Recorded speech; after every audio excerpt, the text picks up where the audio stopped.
Welcome to Intelle Learn Your Ultimate Source for Learning. So in today's video, we are going to learn about what is an output function in Python programming.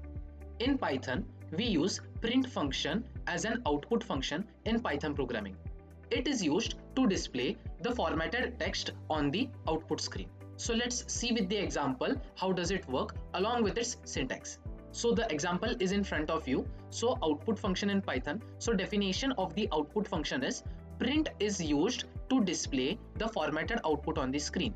You can think of a formatted output as the formatted text which is going to be displayed on the output screen which is in front of you. Okay, so what is the syntax of print function? So this is the syntax which is in front of you. Print followed by the open parenthesis followed by double quotes inside which we use the formatted text. It means you can write anything inside the double quotations.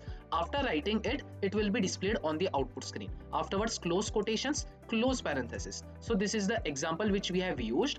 Print open parenthesis open double quotes in which we have written I am learning Python programming, close quotations and then close parenthesis. When we execute the code, the formatted text which we have written inside the print function will be displayed you on the output screen.